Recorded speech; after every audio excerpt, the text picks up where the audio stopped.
예, 안녕하십니까. 오늘은 567페이지 부동산 소유권의 범위를 보시겠습니다. 567페이지를 펴놓으시고, 일단 지금 우리가 공부하고 있는 게 사람이 무엇인가에 대해서 누리는 것으로서 법의 보호를 받는 권리 중에서 지금 물권을 하고 있습니다.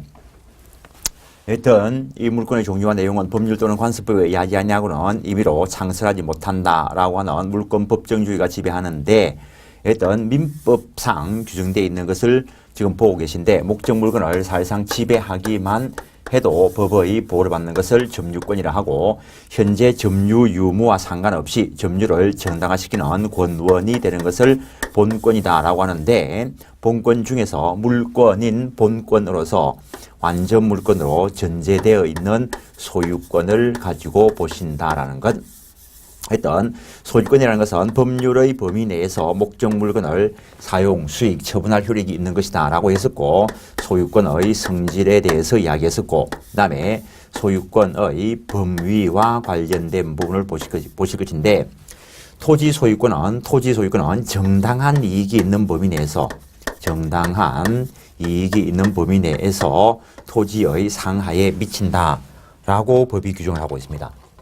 일단 토지가 있을 때 정당한 이익의 범위 내에서 상하로 미친다라고 해놨는데, 정당한 이익의 범위가 어디까지인가는 그때 시대에 따라 상황에 따라 정해질 수 있습니다. 끝없이 올라갈 것도 아니고 끝없이 땅 밑으로 가가지고 지구 반대편으로 나갈 것도 아니고 정당한 이익의 범위 내에서 미친다라는 것. 근데 이미 우리가 저 앞에서 봤는데, 요 지하에 있는 흙의 경우에는 토지 소유권의 효력이 미칠 것이고, 만약에 여기에 동굴이 있다 하더라도 토지 소유권의 효력이 미칠 것인데, 여기에 미채굴의 광물이 있을 경우에는 국가의 배타적 채굴 허가권의 객체가 되는 것으로서 토지 소유권의 효력이 미치지 않는다, 이런 것들 앞에서 하고 왔었고, 그 다음 여기에 지하수가 물이 흐르고 있다 하더라도 토지 소유권의 효력이 미치고, 물이 따뜻하면 온천수를 할 것인데, 온천수에 대해서도 원칙적으로 토지 소유권의 효력이 미치는 것이기 때문에 온천권이다 라고 하는 관습상 물권이 독자적으로 존재할 수는 없다, 그런 것들을 봤습니다. 그 다음에 부동산 소유권의 범위와 관련해서 상린관계에 대해서 공부를 하실 것인데, 이 상린관계 이야기가 나왔을 때 지역권을 살짝 비교해 보시면은, 일단 우리가 이미 앞에서 본 것 중에서 이 상린관계는 게르만법의 영향을 받은 것이고, 지역권은 로마법에 근거를 두고 있다, 이런 것들을 본 자리가 있습니다.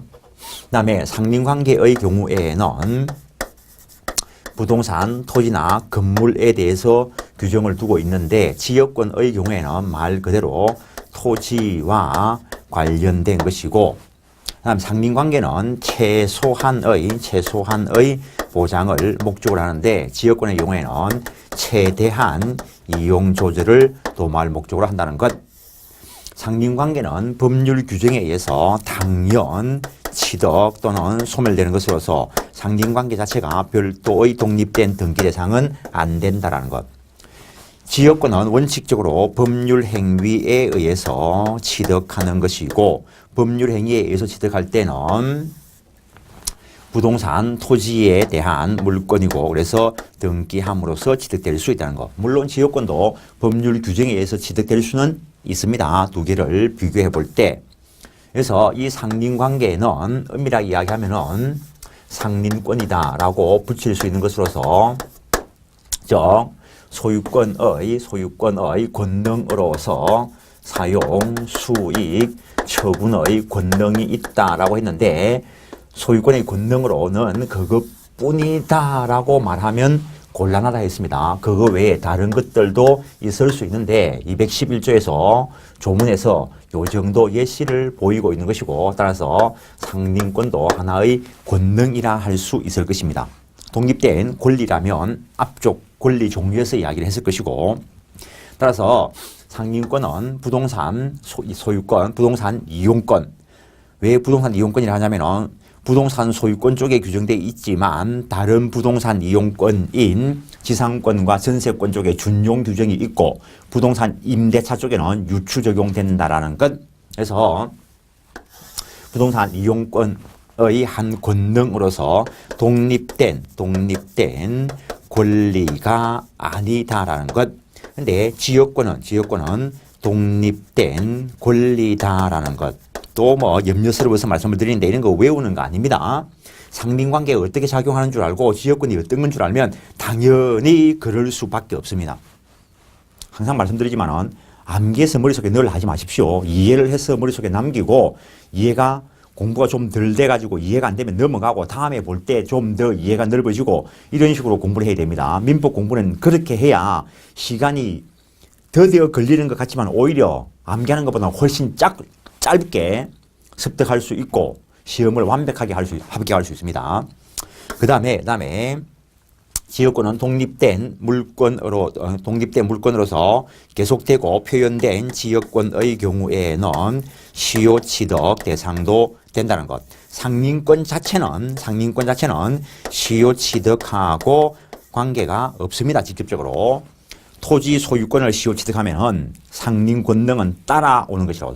토지 소유권을 시효 취득하면은 그 토지에 대한 사용 수익 처분 권능이 따라오듯이 상린 권능도 따라오는 것이지 상린권 자체가 독립된 취득 시효 대상이 되는 것도 아니라는 거. 당연히 독립된 소멸 시효 대상도 안 된다는 거, 상린관계는. 그런데 지역권은 독립된 물권으로서 시효 취득 대상도 되고 소멸 시효 대상도 된다라는 것. 그 다음에 이 상린관계와 관련해서 법이 215조부터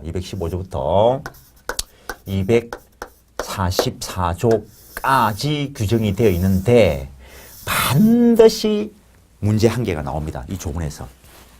이 조문에서 분명히 한 개 나오고 26회 때도 나왔습니다.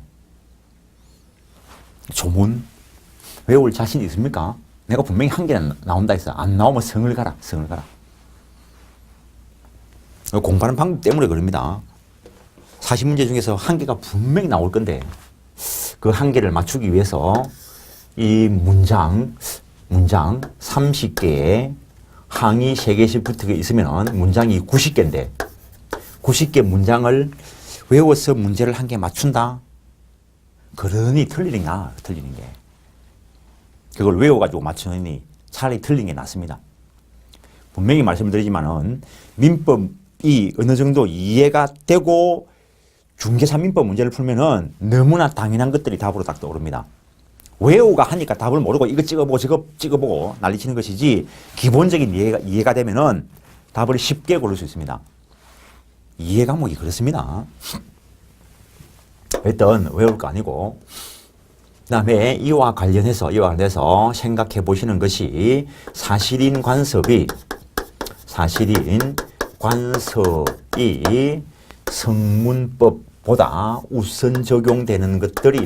성문법보다 우선 적용되는 것들이 있는데 그러면 이 상린관계와 관련되는 이 성문법은 임의규정이다라고 생각하실 수 있는 것이고 판례가 임의규정이라고 확인한 판례들이 있습니다. 일단 특수지역권이 그렇고 특수지역권은 상린관계 쪽에 있는 것이 아니고 지역권 쪽에 있지만은 함께 같이 기억을 하시고 그 다음에 각종의 수류 변경과 관련되는 것 그 다음에 각종의 소통공사와 관련되는 것 그 다음에 뭐 경계와 관련되는 거 상린관계 쪽에 있는 경계와 관련되는 거 그 다음에 용수권 각종의 상린관계 쪽에 있는 용수권 그 다음에 각종의 수류 변경과 관련되는 거 일단 이런 마인드를 가지고 그냥 한번 살짝 기억하십시오. 그래서 마인드를 가지고 살짝 한번 생각을 해보시는 것이고 그 다음에 이 215조 조문이 구분 소유권이다라고 하고 규정이 되어 있습니다. 구분 소유권. 그런데 민법에 대한 특별법인 집합 건물의 소유 및 관리에 관한 법 특별법이 규정되어 있어서 오늘날 215조는 사문화되었다. 조문에 있긴 하지만 활용 안 하는 조문이다라는 것. 요 민법 조문에는 공용 부분에 대한 관리비 등의 부담을 자기 소유 부분 가액 비례 이런 표현이 있는데 집합 건물의 소유 및 관리에 관한 법률 쪽에 가보면은 여기에 관리비 등은 지분 비율로라고 되어 있습니다. 당연히 특별법인 이것이 적용될 것이고 민법은 사문화되었다라는 것. 그다음에 216조 인지사용 청구권이다 라고 하는 것이 있습니다. 인지사용 청구권. A 소유의 토지가 있고 B 소유의 토지가 있는데 경계 부근에서 건축을 하기 위해서 이웃한 토지에 출입할 수 있다라고 되어 있습니다. 이웃한 토지에 출입할 수 있다라고 되어 있습니다. 이웃한 주거에 출입하기 위해서는 주거권자의 승낙이 있어야 된다라고 되어 있습니다. 주거의 경우에는 승낙이 없으면 출입을 못한다라는 것. 토지에 출입할 근거를 만들어 놨습니다. 어떤 토지에 법적 근거 없이 침해하면은 불법행위로 인한 손해배상 책임, 불법행위 책임을 지게 될 것이고 경우에 따라서 부당이득의 문제가 발생할 수도 있는데 이 경우에는 출입할 근거를 마련해놨는데 이 경우에도 승낙을 받아서 출입하는 것이 원칙입니다. 토지의 경우에는 승낙이 없을 때에는 승낙에 가름하는 판결, 대용 판결을 받아서 출입할 수 있다라는 것. 법에서 출입할 근거를 마련해 놓은 것이지 보상해야 된다는 거. 그래서 유상의 인지사용에 대한 이야기를 하고 있습니다. 그 다음에 217조 생활방해 금지 규정, 임의시용 금지 규정이다 라고 하는데 이웃한 토지로부터 열기체, 음향 등의 불가량물의 침해가 있을 때 불가량 양을 예측할 수 없다는 거죠. 불가량물의 침해가 있을 때 수인 한도를 넘어섰을 때 방해 배제 청구할 수 있고 손해 있으면 손해배상도 청구할 수 있다. 요 손해배상을 청구하기 위해서 침해자의 고의가시를 요건으로 하는가 요건으로 하지 않는가에 대해서는 견해가 대립되고 있다는 것. 불가량물의 침해가 있을 때에는 217조에 근거해서 방해 배제 등을 청구할 수 있는데 그러면 가량물의 침해가 있으면 양을 예측할 수 있는 것의 침해가 있을 때는 214조 소유권에 기인한 물권적 청구권 행사하면 된다라는 것. 그래서 엄밀하게는 가량물이냐 불가량물이냐를 구별해 볼 수 있는데 판례가 크게 구별하지는 않고 활용하고 있다는 것. 그래서 여기 옆집 토지에서 폐수가 흘러오면은 엄밀하게 이야기하면은 이 폐수가 흘러오는 거는 가량물이니까 214조 소유권에 기인한 물권적 청구권에 의해서 보호를 받으면 될 것이고 요새 시골에 일들이 있어가지고 9시 뉴스에 간혹 나오는데 어떤 사람이 시골 한쪽 곁에 가축을 기르니까 냄새가 막 나고 이것 때문에 동네 전체에 영향을 미친다는 거예요. 그것 때문에 동네 사람끼리 싸움이 나고 한다는데 그 냄새는 양을 예측할 수 없는 것이고 수인 한도를 넘어서면은 방해 배제 청구할 수 있고 손해에 있으면 손해배상 청구할 수 있다는 거. 그게 수인 한도 내냐 아니냐는 소송 들어가 봐야 아는 거고. 그 다음에 218조 소통공사권 이런 것들이 있고 중요한 거는 219조, 220조에 있는 주위토지통행권인데 여기까지 일단 교과서를 확인하시죠. 567페이지 토지소유권의 범위. 토지소유권은 정당한 이익이 있는 범위 내에서 토지의 상하에 미친다. 정당한 이익을 보면 거래 관념에 따라 그때그때 결정되게 될 것이다라는 것. 그래서 살짝 관련되는 판례 한번 읽어보시고 그 자연세계 석부를 조각한 경우 독립된 소유권을 인정한 바 있다. 지금 여기까지 오면서도 이 판례는 지금 3번 소개했습니다. 관련되는 쪽에서 소개를 하고 있고 또 소개할 자리가 있습니다. 그 다음에 토지 소유권의 경계는 지적 도상의 경계와 현실의 경계가 일치하지 않는 경우에는 도상 경계를 기준으로 하는 것이 원칙이라는 거. 그런데 청량 등의 잘못으로 인한 것이 명백한 경우라면 넘기시면 예외적으로 현실의 경계에 따라야 되는 경우가 있다라고 한 판례가 있고 토지 포락되면 물에 개먹으면 물에 잠기면 토지 소유권 소멸한다는 거 앞에서 소개한 바가 있습니다. 그거와 관련되는 거, 그 판례들이 시험에 나온 적도 있고 그 다음에 공유수면관리법상 빈지, 바닷가, 갯벌이라고 이야기할 수 있는데 이거는 그 자연공물로서 행정재산에 속한다라는 것. 그래서 시효취득 대상이 되지 않는다. 그건 나중에 시효취득 쪽에 가서 볼 겁니다. 미채굴의 광물은 국가의 배타적 채굴 허가권에 객체가 되는 것으로서 토지 소유권의 효력이 미치지 않는다는 것. 다음에 지하수와 관련된 거 살짝 읽어보시고 오른쪽에 온천수, 온천권이라는 관습상 물권은 인정되지 않는다는 것. 다음에 도로 하천 바다 이게 민법에 직접 규정되어 있는 것이 아니기 때문에 민법에서 시험 나오기는 곤란하겠지만 알고는 계셔야 될 겁니다. 중개, 사무실 영업하시려면 이런 것까지 아셔야 될 겁니다.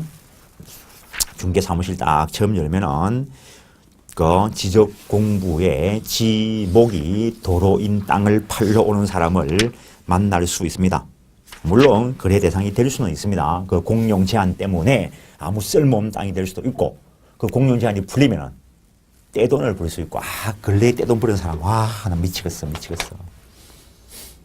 또 이것도 설마 내 수업 시간에 이거 이야기해가지고 문제되지는 않겠지. 서울 관악산 주변에 누가 땅을 몇십만 평 샀다 하는데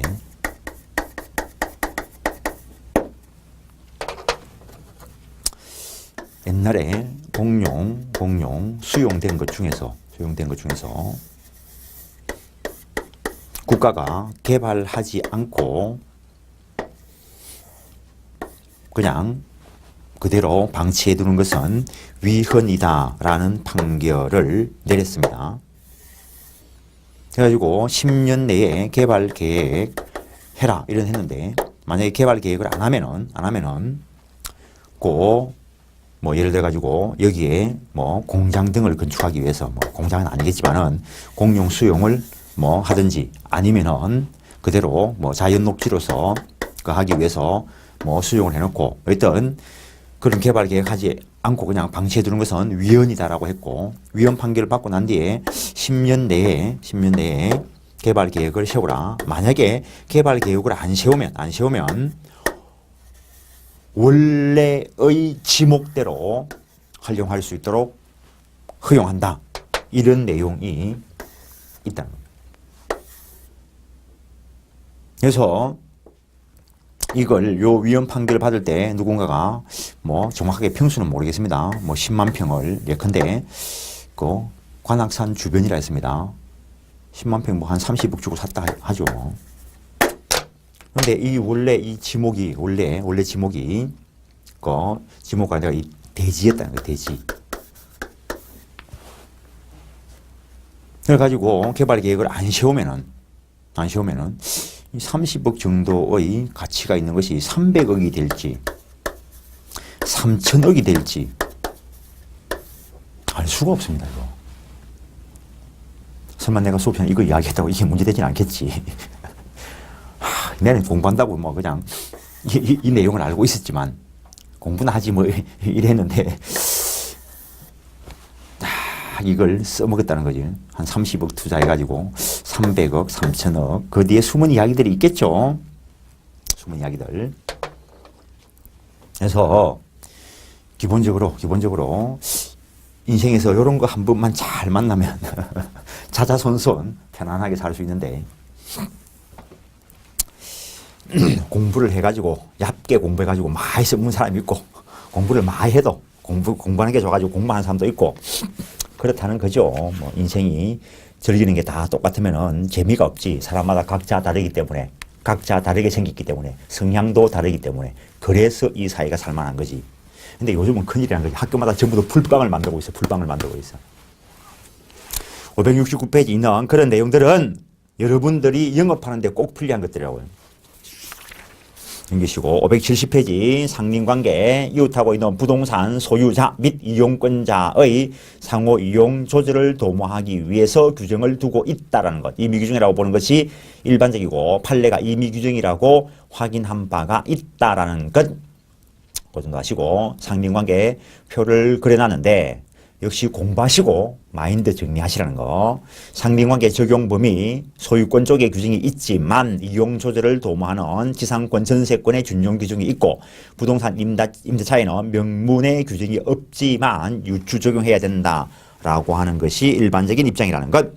상린관계에서 관습이 성문법보다 우선하게 적용되는 경우가 있는데 살짝 기억을 해 놓으십시오. 가장 단순하게 문제를 풀 수 있는 것은 이것과 관련된 게 나옵니다. 경계선 부근에 건축을 할 때, 그 다음에 공유하천, 용수권, 소통, 공사권, 그 다음에 저수, 인수, 배수를 위한 비용 부담, 그 다음에 경계표, 담의 설치 비용과 청량 비용, 지난해에 요것과 관련된 게 시험에 나왔습니다. 그 다음에 수를 변경과 관련되는 거, 그 다음에 특수지역권 쪽에도 관습 우선 적용 규정이 있다라는 것. 그 다음에 주로 뭐 아닌 것과 관련되는 것이 공용수의 용수권과 특수담의 설치, 거기에는 관습 우선 적용 규정이 없다라는 것. 그 다음에 215조는 집합 건물의 소유 및 관리에 관한 법률이 제정됨으로 인해서 사문화되었다. 그래서 일반 대학 교재에는 집합 건물의 소유 및 관리에 관한 법률에 대한 설명이 이 자리에서 설명이 됩니다.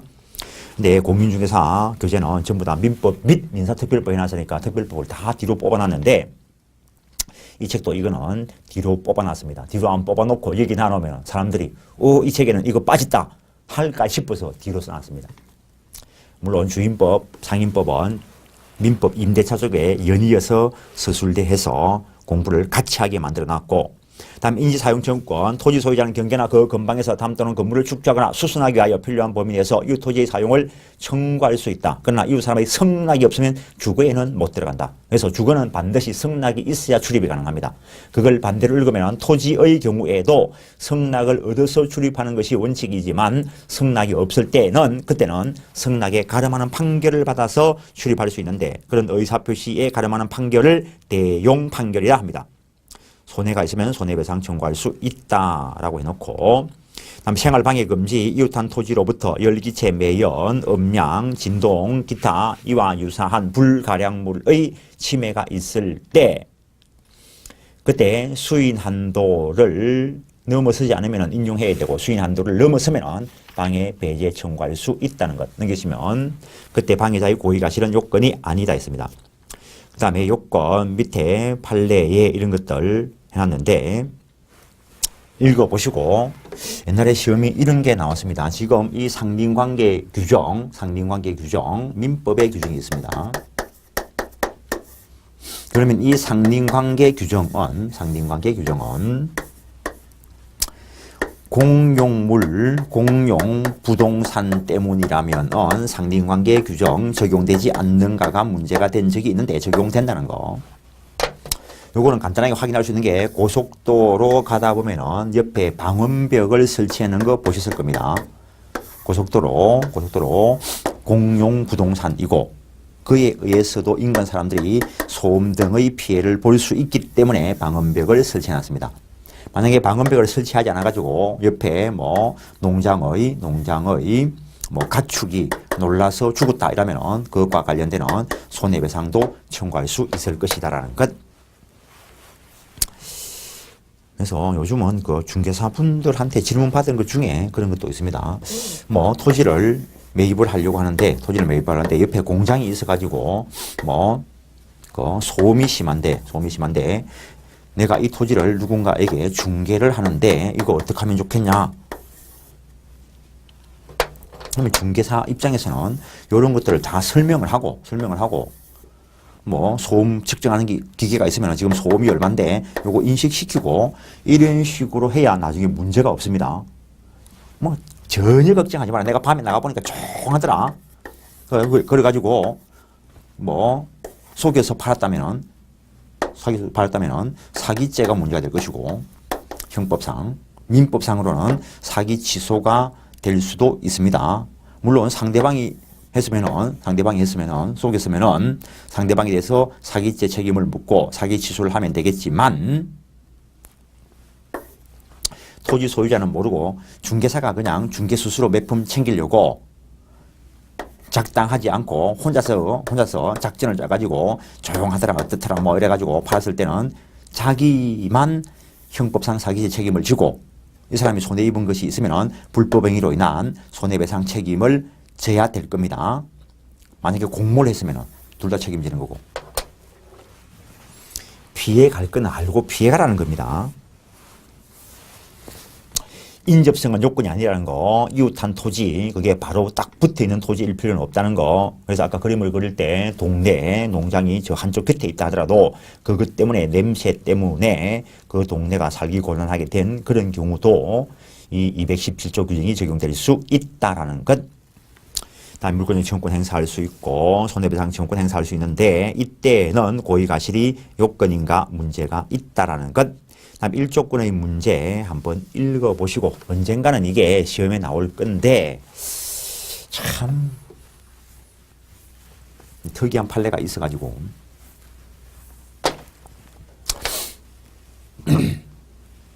저 지방의 부산대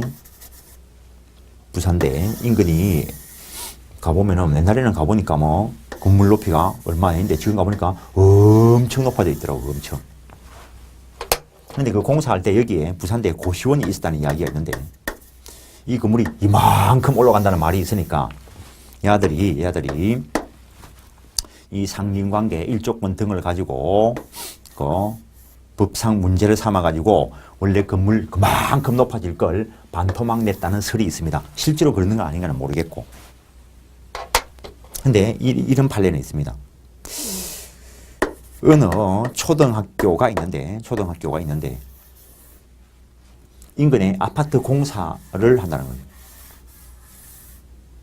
그래서 이게 아파트 공사가 다 되고 나면은 햇빛이 안 들어오가지고 여기 있는 애들이 좀 피해를 입을 것 같다는 거죠. 그래서 1조건 이런 거 보장해라고 소송을 제기했는데 1조건을 누리는 자는 상시 사용하는 사람이어야 된다는 거예요. 그런데 이 초등학생들은 상시 사용하는 사람이 아니기 때문에 1조건 없다는 판례가 있습니다. 그래서 학교 건물에 관하여 1조건을 누릴 수 없다. 그 판례를 소개하고 있습니다. 그 다음에 수도 등 시설권인데 요게 조금 이따가 할 219조, 220조 주의 토지 통행권하고 비슷합니다. 통행권은 길과 관련되는 부분이고 지금 거기는 수도 등 시설권은 지하에 전기선 또는 가스관 이런 것들 매설하는 것과 관계가 있는데 여기에 A 소유의 토지가 있고 여기에 B 소유의 토지가 있어서 요 B 뭐 건축 등과 관련돼서 가스관, 전기 배선, 뭐 수도관을 요렇게 심었다는 거예요. 근데 나중에 A가 요쪽에 건물을 건축하기 위해서 요거를 A가 요쪽으로 옮겨달라고 요구할 수 있다는 것.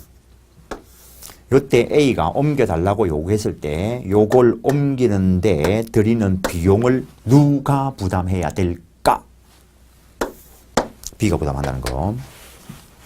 토지 소유자는 타인 토지를 통과하지 않으면 필요한 수도, 소수관, 가스관, 전선 등을 시설할 수 없거나 과다한 비용을 요하는 경우에 타인 토지를 통과하여 이를 시설할 수 있다. 그러나 이로 인해 손해가 가장 적은 장소와 방법을 선택하여 시설해야 된다라는 것. 이때 타 토지 소유자의 청구에 의해서 손해를 보상하여야 한다라고 되어 있습니다. 2항에서 전항에 의한 시설을 한 후 사정 변경이 있는 때에 건축 등을 할 사정 변경이 있는 때에 타 토지 소유자가 시설 변경을 요구할 수 있고 그때 토지 소유자가 비용을 부담한다는 거.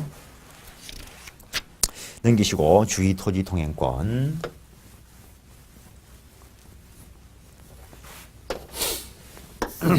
여기에 도로가 있고 여기에 A 소유의 토지가 있고 여기에 B 소유의 토지가 있는데 이쪽 토지를 이용하지 않고는 공로에 출입할 방법이 없거나 또는 과다한 비용이 요구되는 그런 경우가 있다. 그래서 이 B가 이쪽 토지를 이용해서 공로에 출입하기 위한 가장 좋은 방법이 뭐겠습니까? 라고 물으면은 B는 A한테 땅을 이만큼 사면 돼. 매입해서 소유권 취득하면 되고 아니면은 빌려 쓰면 돼. 빌려 쓰는 방법에 물권의 방법으로 빌려 써도 되고 채권의 방법으로 빌려 써도 됩니다. 물권의 방법으로 빌려 쓴다면 지상권으로 빌려 써도 되고 지역권으로 빌려 써도 되고 전세권으로 빌려 써도 됩니다. 채권의 방법으로 빌려 쓴다면 대가를 지불하고 빌려 쓰면 임대차라 할 것이고 공짜로 빌려 쓰면 사용대차라 할 것이라고. 그래서 시골 가면은 공짜로 저렇게 그냥 묵시적 합의에 의해서 빌려 쓰는 경우도 있습니다. 그런데 A가 나는 빌려주지도 못하겠다. 그러면 어떡할 건데? 나는 옆 동네 살아보니까 니하고 못 살겠다. 못 빌려주겠다. 이러면 어떡할 건데? 그때 이런 토지를 사용할 방법을 법에서 규정해 놓지 않았다면 이 땅 버리는 땅이 됩니다. 그래서 그럴 때를 대비해서 법에 의해서 법률 규정에 의해서 사용할 수 있도록 주위 토지 통행권이다라고 하는 것을 규정하고 있다는 것. 이웃한 토지를 이용하지 않고는 공로에 출입할 방법이 없거나 과다한 비용이 요구되는 경우에는 통로 개설해서 사용할 수 있다라는 것. 당연히 남의 땅을 쓰는 거니까 만약에 법의 219조에 근거 조항이 없으면 불법 점유고 불법행위나 손해배상 청구가 될 것이고 경우에 따라서 형사상으로도 문제가 될 거라고요. 그런데 이제는 법에 근거해가지고 사용하라. 그럼 불법 점유 사용은 아니라는 거지. 법에 근거한 것이니까 적법한 사용이 될 것이고 그렇지만은 그 보상은 해라는 거지. 그런데 법 조문에 앞에서도 본 게 있는데 손해를 보상하고 일어났습니다. 공법 원리에 가면은 손실일 경우에 적법한 침해일 경우에는 보상이라 쓰고 손해 불법한 침해일 때는 손해라 쓰고 손해일 때는 배상이라고 공법에서는 딱 엄격하게 분류하고 있는데 이런 공법이 제정되기 전에 해방될 때 법 조문 만들면서 이래 써놓고 그 이후에 개정한 바도 없고 그냥 그대로 남아있다는 겁니다. 앞으로도 개정할란지 안 할는지는 모르겠고 우리 그렇게 왔으니까. 그런데 엄밀하게 이야기하면은 공법 쪽에 가보면은 이 균형이 지켜지고 있습니다. 어떤 대가를 지급해라는 거예요. 안 주면 어떡할 건데? 안 해주면은 주의 토지 통행권 소멸할까? 소멸하지는 않는다는 거. 주어야 되는 채무를 불이행한 채무 불이행이 된다는 것. 그다음에 현재 필요한 통로 정도를 말하는 것이지 장차 토지 이용에 적합한 도로까지 보장하는 것은 아니라는 거. 하여튼 법을 어중간하게 배워가지고 어중간하게 상담하는 사람들 들어봤는데 여기에 소로길이 있고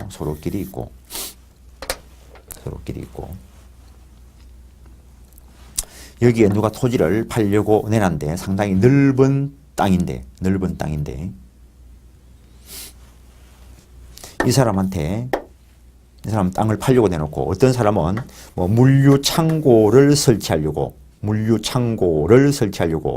땅을 구한다니까 중개사가 이 땅 물류창고 짓는데 괜찮을 거다라고 하는데 보니까 도로가 없어.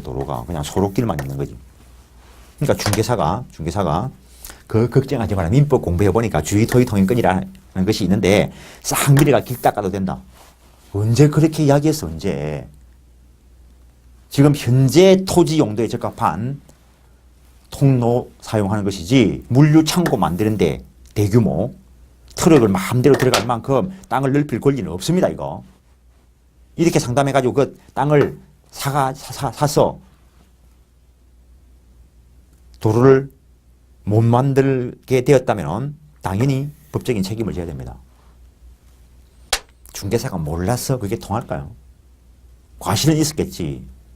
판사 앞에 가가지고 나는 법을 몰라서 그런 거 안 통한다 했습니다. 전부 다 옆에 있는 땅 다 매입해가지고 하든지 아니면 지역권 설정해가 빌려서든지 해야 되지. 원래 도로 있는 걸 지 마음대로 할 수는 없다는 거. 또 이거 하면 또 열받는 게 있는데 이거는 내가 질문 받을 때는 이 판례가 안 나왔는데 질문 받고 난 뒤에 몇 년 있다가 이 판례가 나왔는데 그 사람이 소송을 제기했는지는 모르겠지만 저 과천에 청사가 들어서기 전에 동일인 소유의 필지고 그런데 청사가 되면서 이쪽 토지는 수용돼 가지고 청사 건물들이 들어섰고 이쪽 토지는 빈 땅이라는 거죠. 원래 한 사람 소유물인데 근데 이 뒤에 산에 A 소유 토지가 있었고 여기에 사찰도 있고 이래 했는데 어떤 사람이 텃밭을 농사하려고 요 토지를 매입을 할 때 가보니까 여기에 소로길이 있고 그러니까 원래 도로가 아니고 원래 한 개의 개인 토지인데 일부가 분필돼 가지고 수용돼서 관공서가 들어서 있고 이쪽 개인 땅인데 여기에 통로가 개설돼 있고 요렇게 텃밭에 가려면 요렇게 가더라는 거죠.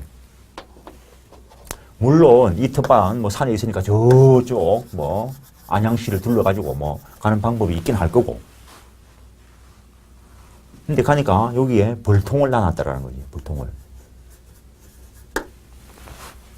그래서 농사지로 갈 때 여기로 가면 되겠네 하고 이 땅을 샀다는 거지. 그래놓고 몇 번 농사지로 간다고 하니까 요 사찰을 지키고 있는 그 아저씨가 그 땅 좋은 데 써라 이래 이야기하더라는 거지. 그 말이 무슨 말인고 곰곰이 생각해 보니까 땅을 사찰에 기증해라 이 소리라는 거지. 그래서 이 사람이 나도 지금 농사 짓고 그러려고 하는데 내가 왜 기증을 하냐 하고 그랬더니 다음에 갈 때 보니까 여기에 철조망을 딱 치놨더라는 거지. 출입 못하게.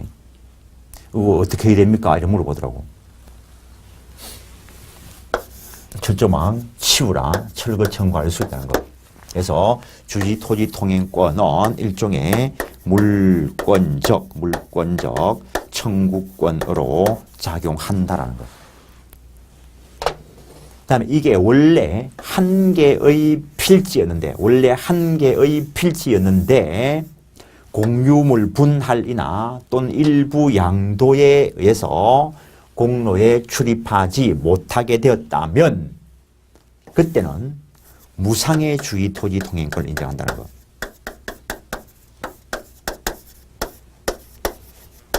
무상의 주의토지통행권을 인정한다는 것. 분할 또는 일부 양도에 의해서 공로에 출입하지 못하게 됐을 때는 무상의 주의토지통행권을 인정한다라는 것. 근데 이쪽이 특정 승계되거나 또는 이쪽이 특정 승계되었을 때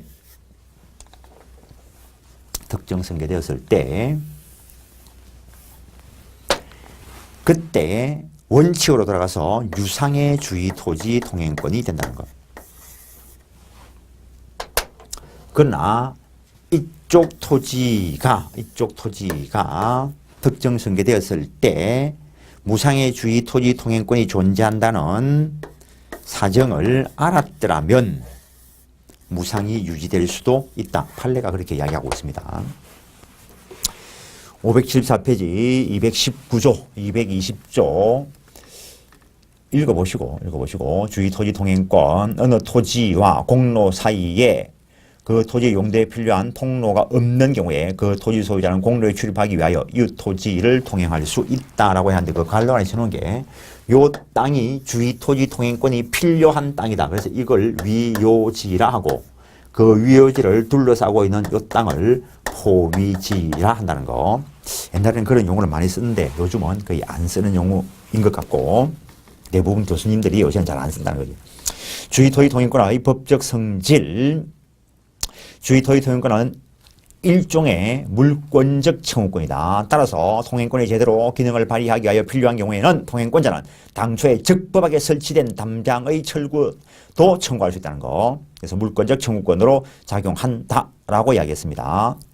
다음 동그라미 2번 읽어보시고 3번 불법 점유자에게는 주의 토지 통행권 인정 안 한다는 거. 불법 점유자에게는 지역권의 시효취득 인정 안 한다는 거. 불법 점유자에게는 유치권 인정하지 않는다는 거 같이 기억하시고 주의 토지 통행권의 성립 요건 주의의 토지를 통행하지 않으면 공로에 출입할 수 없거나 출입을 위하여 과다한 비용이 요구되는 경우에 인접한 토지 소유자는 상호 이용 조절을 도모하기 위하여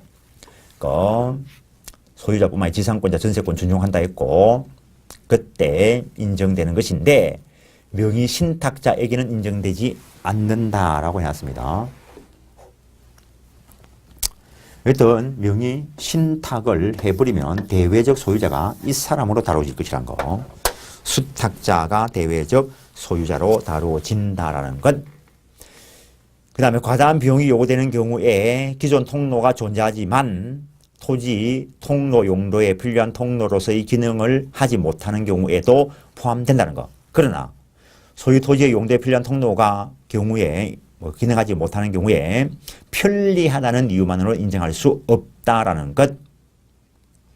그 정도 하시고 주의 토지 통행권의 범위 통상적으로 사람이 주택에 출입하여 다소의 물건을 공로로 운반하는 등의 일상생활을 영위하는 데 필요한 범위의 노폭까지를 인정하는 것이지 장차 이용 상황까지 대비하는 것은 아니다라는 것. 관념 정리하시면서 읽어보시고 그 다음에 손해를 보상하고 라고 되어 있고 다음 넘기시고 분할 일부 양도의 경우에는 무상의 주의 토지 통행권이 인정된다는 것. 즉 보상 의무를 인정하지 않는다는 거.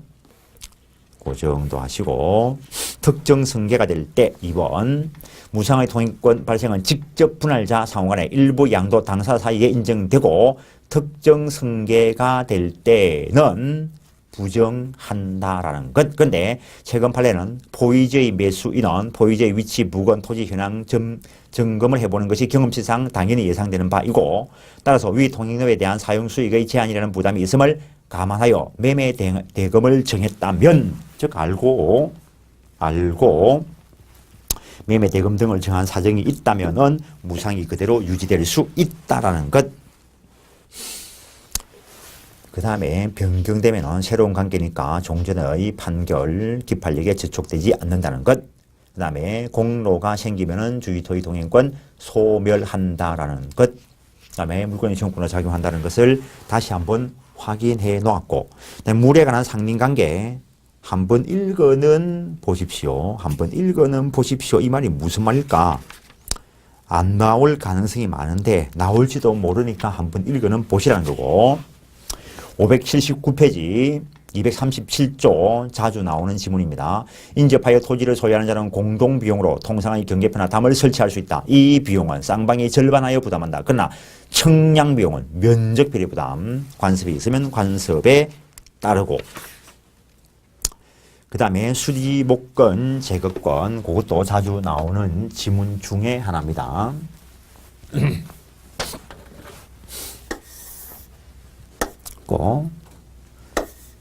오늘날 주거 공간까지 하고 있다고 봐도 되고 담장을 쳐놨을 수도 있고 A가 여기에 나무를 심었는데 이 나뭇가지가 요렇게 넘어오면 이 나뭇가지 누구 거라고요? A 소유. 그래서 요때 요 B는 요 소유자에게 가지 제거를 청구할 수 있고 그 제거 청구를 했을 때 A가 제거해서 가지를 가져갈 수도 있고 제거 청구를 했는데도 불구하고 제거 안 하면은 그때는 스스로 제거할 수 있고 제거한 자의 소유에 속할 것이고 나무 뿌리가 경계를 넘어왔으면 임의로 잘라 제거해서 소유할 수 있다라는 것. 240조 내용이 그런 것이고 241조 됐고 242조 건물을 축조하면 특별한 관습이 없으면 경계로부터 반 미터 이상 거리를 두어야 된다. 참 토지가 A 소유, B 소유의 토지인데 경계 부근에서 건축을 하기 위해서는 경계로부터 반 미터 이상 거리를 둬야 한다. 요거 가지고 소송 도는 게 있다는 거지. 그러니까 판례가 있는 거지. 그래서 이 B가 건물을 어떻게 지었냐면은 이렇게 지었다는 거죠. 그래서 A가 내 땅 위에 왜 건물을 짓냐 이래 물으니까 B가 법전을 딱 들고 와가지고 경계로부터 반 미터 이상 거리를 두어야 된다라고 했으니까 해도 된다 주장했다는 거지. 판사가 얼마나 답답했겠어. 판사가. 거기서 말하는 경계로부터 반 미터 이상은 자기 땅 안쪽으로 반 미터 이상을 말한다. 판례가 이렇게 정확하게 써놨습니다. 그런 판례가 있습니다. 그걸 위반했을 때 변경이나 철거를 청구할 수 있다. 그러나 건축에 착수한 후 1년을 경과하거나 건물이 완성된 때는 철거 청구는 못하고 손해배상만 청구할 수 있다. 그 다음에 경계로부터 2m 이내에 이웃주택의 내부를 관망할 수 있는 창이나 마루를 설치하는 경우에는 적당한 차면시설, 가리개 설치 의무가 있다는 것. 그 다음에 244조 우물을 파거나 용수, 하수 또는 오물 등을 저치할 지하시설을 하는 때에는 경계로부터 2m 이상 거리를 둬야 된다는 거. 저수지, 구거 또는 지하실 공사할 경우에는 경계로부터 깊이 반 이상의 거리를 둬야 한다는 것. 그 다음에 소유권 취득이 있는데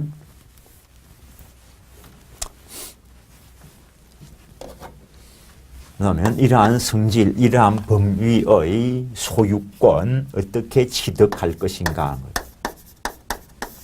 당연히 소유권 취득, 권리 변동의 한 유형이니까 법률 요건이 충족돼야 될 것이고 따라서 법률 행위, 매매나 교환, 정려, 대물 변제에 의해서 소유권을 취득할 수 있는데 부동산 소유권을 취득하기 위해서는 등기하여야 효력이 발생할 것이고 동산 소유권 취득하기 위해서는 인도하여야 효력이 발생한다. 앞에서 공부를 했습니다. 그래서 여기서는 법률 규정에 의한 개별적으로 규정되어 있는 소유권 취득 사유를 볼 것인데 여기에 시효 취득이다라고 하는 것이 있고 그 다음에 무주물 선점, 유실물, 섭덕, 매장물, 발견, 그리고 첨부 이런 것들이 소유권 쪽에 규정되어 있다라는 것. 시효 취득과 관련해서 시효 취득의 주체는 누구냐라고 이야기하면 내가 물건의 주체가 시효 취득, 소유권 주체가 될 것이고 이 사람에는 생존한 동안 권리 의무의 주체가 되는 자연인도 있고 법에 의해서 사람처럼 다루어지는 법인도 있고 그다음에 법인의 실체를 갖췄지만 법인 설립 등기를 하지 못한 권리 능력 없는 법인, 법인 대표적인 거 종중 이런 것들도 있고 이 법인에는 사법인도 있고 국가와 같은 공법인도 시효취득의 주체가 된다라는 것. 그럼 시효취득의 대상이 되는 물건은 부동산일 수도 있고 동산일 수도 있다라는 것. 그러면 시효취득 대상인 권리는 지금 소유권을 공부하고 계신데 소유권 쪽에 규정되어 있지만 소유권만 시효취득 대상이 되는 것은 아니다라는 것. 재산권으로서 점유를 요소로 하고 그 점유가 계속될 것을 요하는 권리라면은 시효취득 대상이 될 수 있다라는 것. 외우는 거 아니라는 겁니다. 점유권 자체는 점유취득과 동시에 취득될 것이지 시효취득할 거 아니라 했습니다. 저 앞쪽에서 이야기하고 왔습니다. 물권 중에서 재산권으로서 점유 계속 필요한 거 지상권 계속되고 표현된 지역권 그리고 전세권 그리고 질권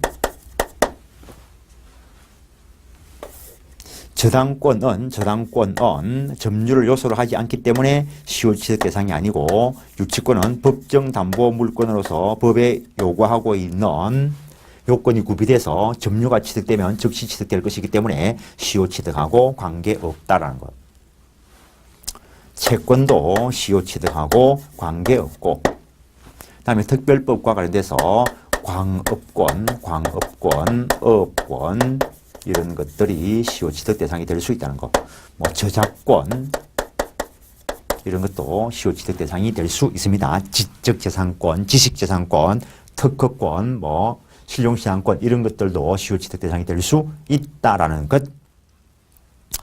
그다음에 부동산과 동산이 시효취득의 대상이 될 수 있는데 부동산 일부를 시효취득할 수 있는가?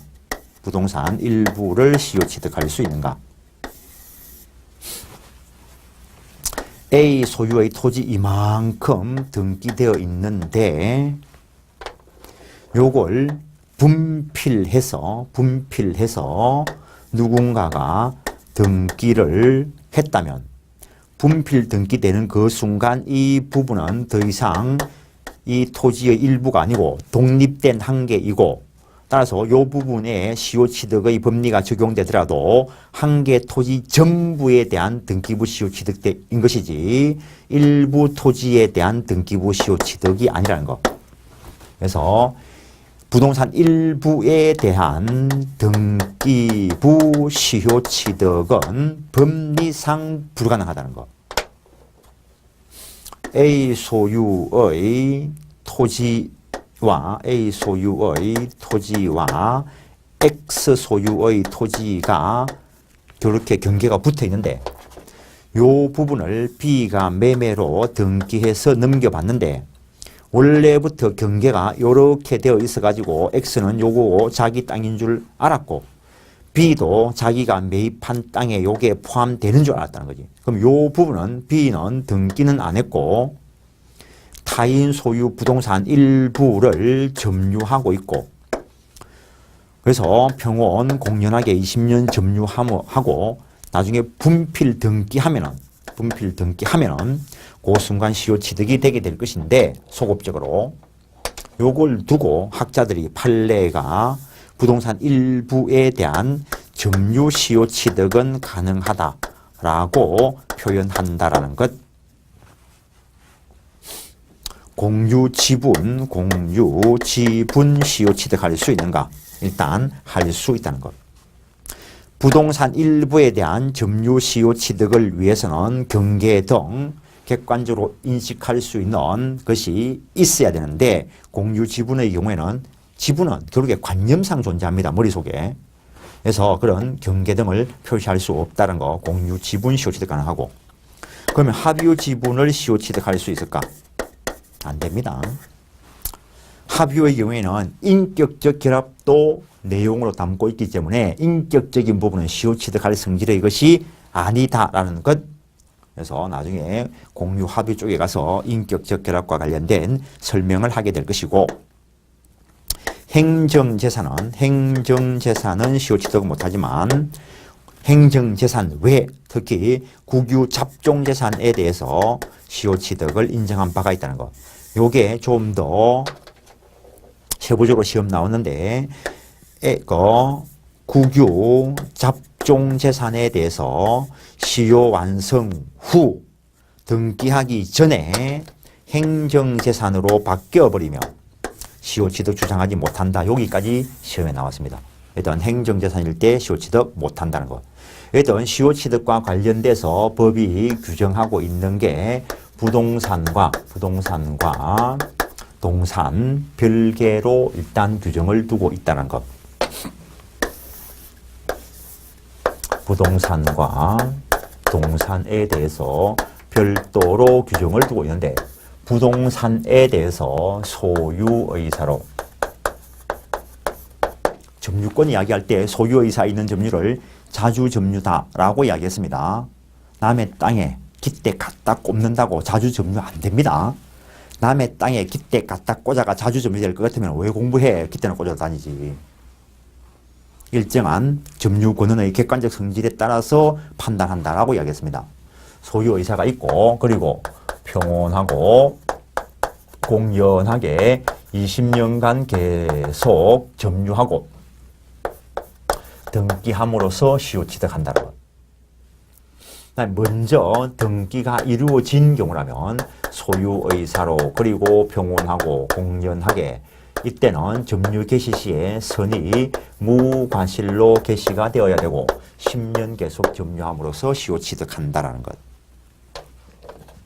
동산에 대해서는 소유의사로 평온 그리고 공연하게 10년 계속 점유하면 시효취득하는데 만약에 점유 개시 시에 선이 무과실로 개시가 되었다면 5년 계속 점유만으로 시효취득할 수 있다는 것. 법조문 알고는 계셔야 되겠지만 법조문 외우는 거 시험 안 나옵니다. 지금.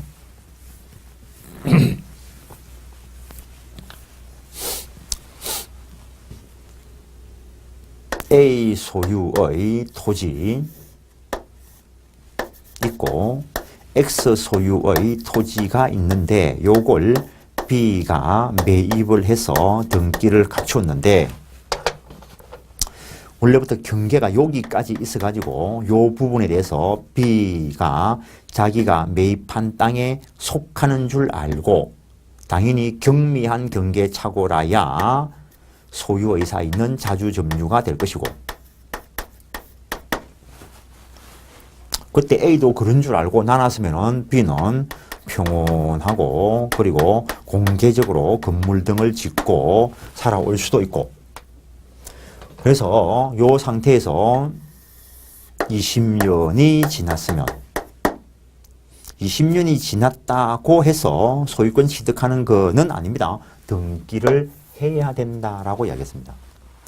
근데 20년을 했으면 이제 소유권 취득할 수 있는 위치에 있는 자이고 이제는 적법한 점유가 되니까 20년 되고 나면 이제 A가 비켜달라 이런 거 못합니다. 20년 되기 전이라면 소유권이 완벽하게 A한테 있으니까 비켜달라. 그때까지 뭐 손해등이 있으면 손해배상을 받을 수 있는데 그때 B가 선의무과실이라면 부당이득 반환 청구로 연결될 수 있는데 그런데 선의점유자는 과실수취권이 있기 때문에 과실수취권이 있는 범위 내에서는 부당이득 반환 청구권도 인정 안 된다는 거. 그래서 이 점유 시효 취득의 경우에는 선의무과실이 요건이 아닙니다. 악의의 무단 점유가 타주 점유로 평가되어서 시효 취득 못하는 그런 경우가 나타날 수는 있겠지만 그거는 변론으로 하고 점유권 쪽에서 과실수취권 이야기할 때 선의무과실을 요한다라고 했을 때 그쪽을 따라가면 이 사람이 과실을 가지고 있다 하더라도 과실이 있다 하더라도 이 시효 취득하는 데는 문제가 없다는 거. 근데 20년 되기 전에 과실이 있다면은 비켜달라 하고 불법행위로 인한 손해배상 청구할 수 있다는 것. 곰곰이 생각을 하십시오. 내 말을 듣고. 그래서 이 시점에서 등기를 하면은 소급해서 B에게 소유권이 취득된 것으로 인정한다는 것. 소급표 인정한다는 것. 그 다음에 등기부 시효취득, 점유 시효취득, 시효취득은 원시취득이다.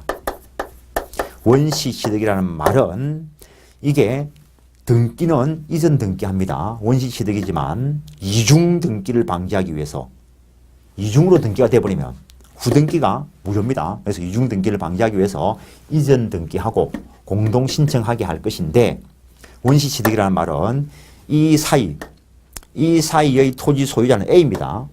따라서 여기에 이미 저당권 등이 있었고 지상권 등이 있었을 수 있습니다. 전세권이 있을 수도 있고 그렇다 하더라도 원시취득으로서 이런 식으로 취득되면은 요 부분에 대한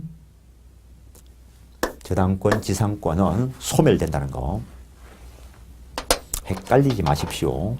등기되기 20년 끝나고 난 뒤에 등기되기 전에 요때 저 A 토지에 들어온 저당권이라면 후 등기되기 전까지의 요것은 존속할 수 있습니다. 좀 이따 볼 거고. 그래서 요걸 간단하게 그리면 A 소유의 부동산에 대해서 B가 시효 요건 충족해서 등기함으로써 시효 취득을 한다라는 것. 근데 A 소유의 부동산에 대해서 B가 점유 계속 중에 소유자가 바뀌었다 하더라도 취득 시효를 위한 점유 계속을 중단시키지 못한다는 거. 따라서 20년 되었다면 현재 소유자에 대해서 시효 취득 주장해서 등기함으로써 시효 취득할 수 있다는 것. 중단시키고 싶었으면은 요 부분 땅을 매입한 C가 조사해가지고 지금부터 비켜라 했으면 됩니다. 그런 걸 안 했기 때문에 이 경우에는 B를 보호한다는 것. A 소유로 등기된 부분인데 저 부분 B가 계속 점유해서 시효를 완성했습니다. 등기하기 전에 A가 매매 등을 원인으로 C에게 소유권 이전 등기하면 시효 완성 후 새로운 이해관계, 이 새로운 이해관계가 매매 등에 의해서 소유권 취득한 자일 수도 있고 저당권이나 전세권 이런 것들일 수도 있고 압류, 감류, 가처분일 수도 있는데 저당권이라면 시효 취득은 할 수 있습니다. 등기함으로써. 그러나 이 사람에게 대항하지 못하기 때문에 시효 완성 후 등기 전에 새로운 이해관계를 가진 자에게 대항하지 못하니까 이 저당권은 존속을 합니다. 그런데 요게 소유권이라면 시효 완성 후 등기를 째깍했더라면 C가 나타날 리가 없습니다. 등기를 째깍하지 않았기 때문에 C가 나타났고 따라서 이 경우에 B는 C에 대해서 아무런 권리도 주장하지 못합니다. 그때 B가 A한테 시효 완성 등을 주장을 해서 시효 취득된 사실을 A가 알고도 팔아치웠다면 불법 행위로 인한 손해배상 책임을 물을 수 있다라는 판례가 있습니다. 만약에 이 사람이 상속인이면 민법상 그냥 상속인과 피상속인은 재산법상 똑같은 거다라고 생각하십시오. 상속인이라면 이 사람한테 시효 취득 주장할 수 있습니다. 다시 요거하고 똑같은 예인데 A 앞으로 등기되어 있는 걸 B가 시효 완성을 했는데 A가 누군가에게 팔아치워버리면 B의 A에 대한 시효 취득으로 인한 이전 등기 청구권이 소멸되는가? 소멸되지는 않습니다. A의 B에 대한 시효 취득으로 인한 이전 등기 의무가 이행 불능 상태에 빠졌습니다. 따라서 어떤 연유로 인해서 이게 A한테 등기가 회복되면 시효 취득 주장할 수 있다라는 것. A 소유의 부동산에 대해서 B가 시효 완성을 했는데 A가 팔아치웠고 A의 상속인이 나중에 이걸 매입을 하는 새로운 이해관계에 의해서 등기를 회복했을 때는 시효취득 주장 못하고 그때그때 판단하시라는 겁니다. 명의신탁과 관련돼서도 여러 가지 판례가 있습니다. A 앞으로 등기된 걸 B가 시효 완성을 했는데 A가 시효취득으로 등기 넘겨주기 싫으니까 이 시점에서 통정허위 표시로 등기를 했다면 이 B가 가지는 것은 시효취득으로 인한 이전 등기 청구권, 채권적 청구권이기 때문에 이 사람한테 직접 등기 말소 청구 못합니다. 이 채권을 보전하기 위해서 B는 A를 대위하여 이 등기 말소시키고 복귀시키고 이전 등기 청구할 수 있다는 것. 그래서 시효 완성의 주장은 진정한 소유자에게 해야 된다는 거.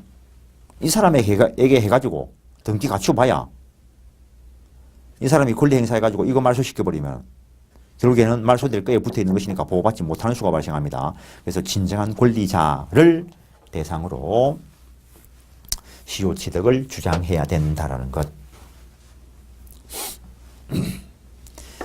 A 소유의 부동산인데 B가 시효 완성 후 등기하기 전에 A가 명의신탁해서 누군가에게 등기 넘겨나면 직접은 못하겠지만 대위해서 해지, 유효한 명의신탁이라면 해지, 무효의 명의신탁이라면 그냥 바로 말소. 그래서 등기 복귀시켜놓고 시효취득 주장할 수 있다는 것.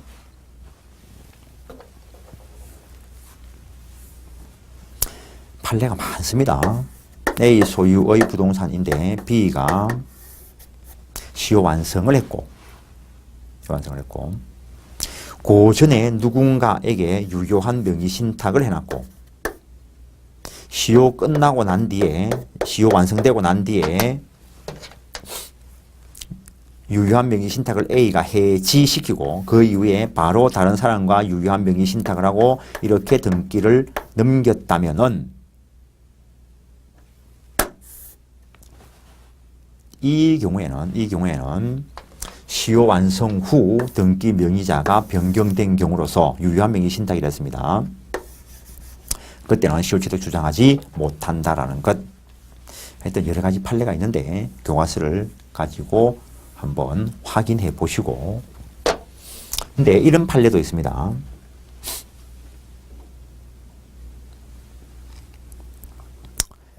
그냥 A가 그냥 건물을 가지고 합시다. 그냥 신축을 해놓고 등기를 안 했다는 거죠. 이걸 B가 시효 완성을 했는데 A가 부동산 등기법상 소유권 보존 등기를 B의 시효 완성 후에 A가 했다면 요 경우에 시효취득 주장할 수 있을까? 결론은 일단 할 수 있다. A가 건물을 신축을 했는데 B가 시효 완성을 했는데 부동산 등기 특별조치법에 의해서 이 사람이 소유권 보전 등기를 했다면 요 경우에 시효취득 주장할 수 있을까? 이건 없습니다. 이 경우에 부동산 등기법상 소유권 보존 등기라는 것은 원래 그 소유자가 보존 등기를 했고 권리자가 바뀐 게 없습니다.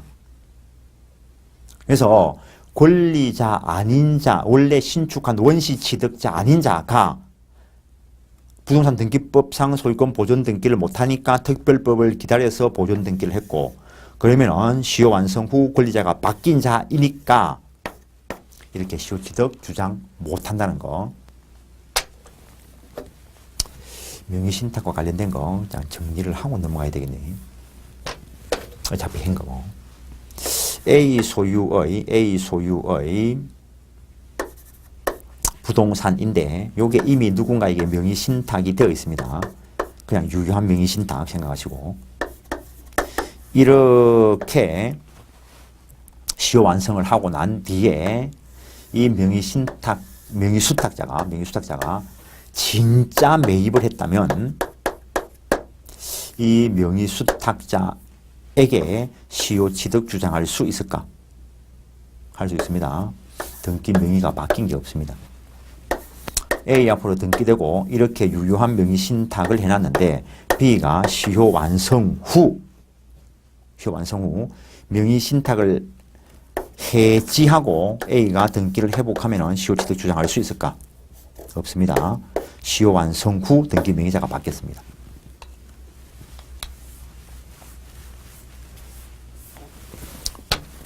그 다음에 이쪽에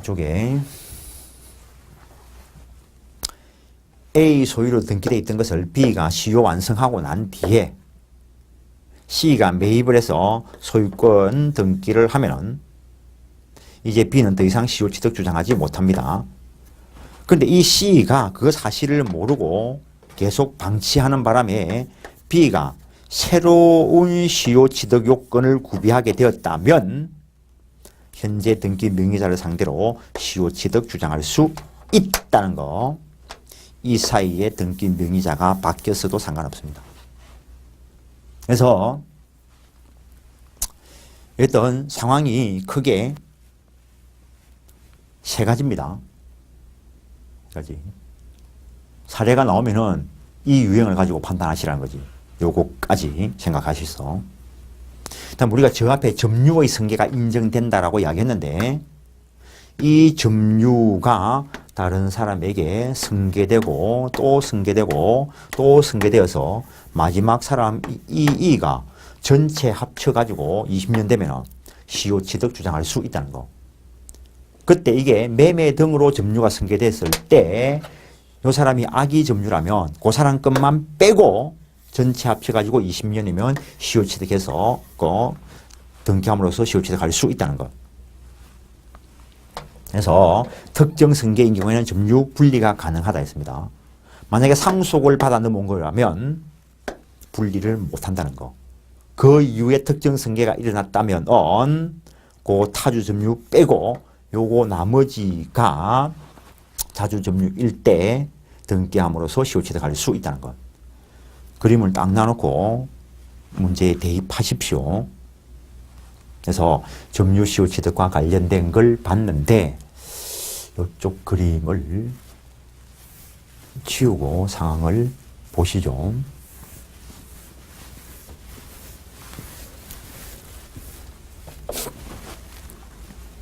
그래서 그런 경계선상에 있는데 경계선상. 그래서 이쪽 토지는 원래 A 끄고 A 앞으로 등기가 되어 있고 이쪽 토지는 원래 X 소유로서 등기가 되어 있는 건데 요걸 B가 매입을 해서 등기를 넘겨받음으로써 이쪽은 완벽하게 소유권 취득했는데 원래 경계가 여기까지 있어가지고 경미한 정도, 상당한 정도가 아니라는 거. 상당한 정도를 초과하면 타주 점유가 된다. 점유권 쪽에서 보고 왔습니다. 그래서 요 부분에 대해서 B가 자기가 매입한 땅인 줄 알고 실제로는 등기 안 된 거고 그래서 자주 점유가 되었다는 거예요. A가 가만히 나라면 평온하고 B는 자기가 매입한 땅이라 생각하시니까 공개적으로 공연히 사용할 거라고. 그래서 이 B가 건물을 요 경계 침범해 가지고 이렇게 지었다는 거예요. 그때 20년 되기 전이라면 요 A는 내 땅 위에 건물 철거해라 라고 원칙적으로 할 수 있습니다. 권리 남용이 되면 별개의 문제가 또 되는데 원칙적으로 A 소유의 땅이니까 저거 철거해라 할 수 있다라는 거. 그런데 요걸 B가 신축을 하고 미등기 상태에서 요 땅과 요거 C한테 팔고 토지는 등기를 넘겨주는가 모르겠는데 하여튼 건물은 등기가 안 되고 미등기 매수인으로서 점유 사용하고 있다는 거예요. 그때 전체적으로 20년 되기 전이라면 이 점유가 승계됐을 건데 20년 되기 전이라면 A는 요 C에게 건물 철거 청구할 수 있다는 게 판례. 그래서 저 앞에서 보고 왔습니다. 미등기 매수인이 철거 청구의 상대방이 될 수 있다는 거. 근데 만약에 이 C가 이 건물의 임차인이라면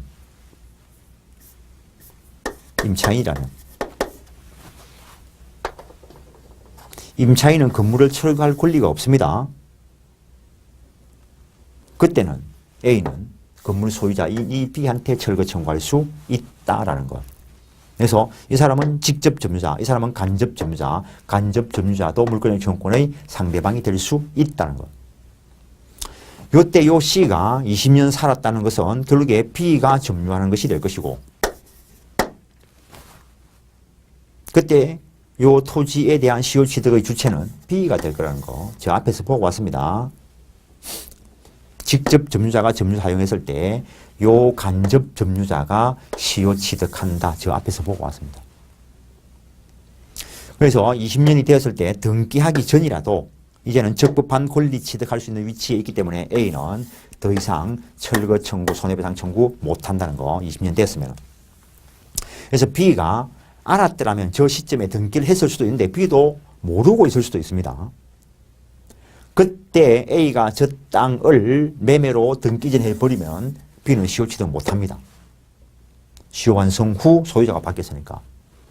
그런데 이 시점에 B 앞으로 등기되기 전 이 시점에 A가 돈이 필요해서 누군가에게 저당권 설정을 했으면 이 저당권의 효력은 여기까지 미칠 거라고. 여기까지.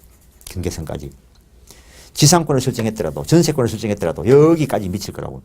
근데 건물이 여기 들어서 있고 경계가 여기 있으니까 이 사람들 인식이 여기까지인 줄 알고 가만히 놔둬 버릴 수 있다는 거예요.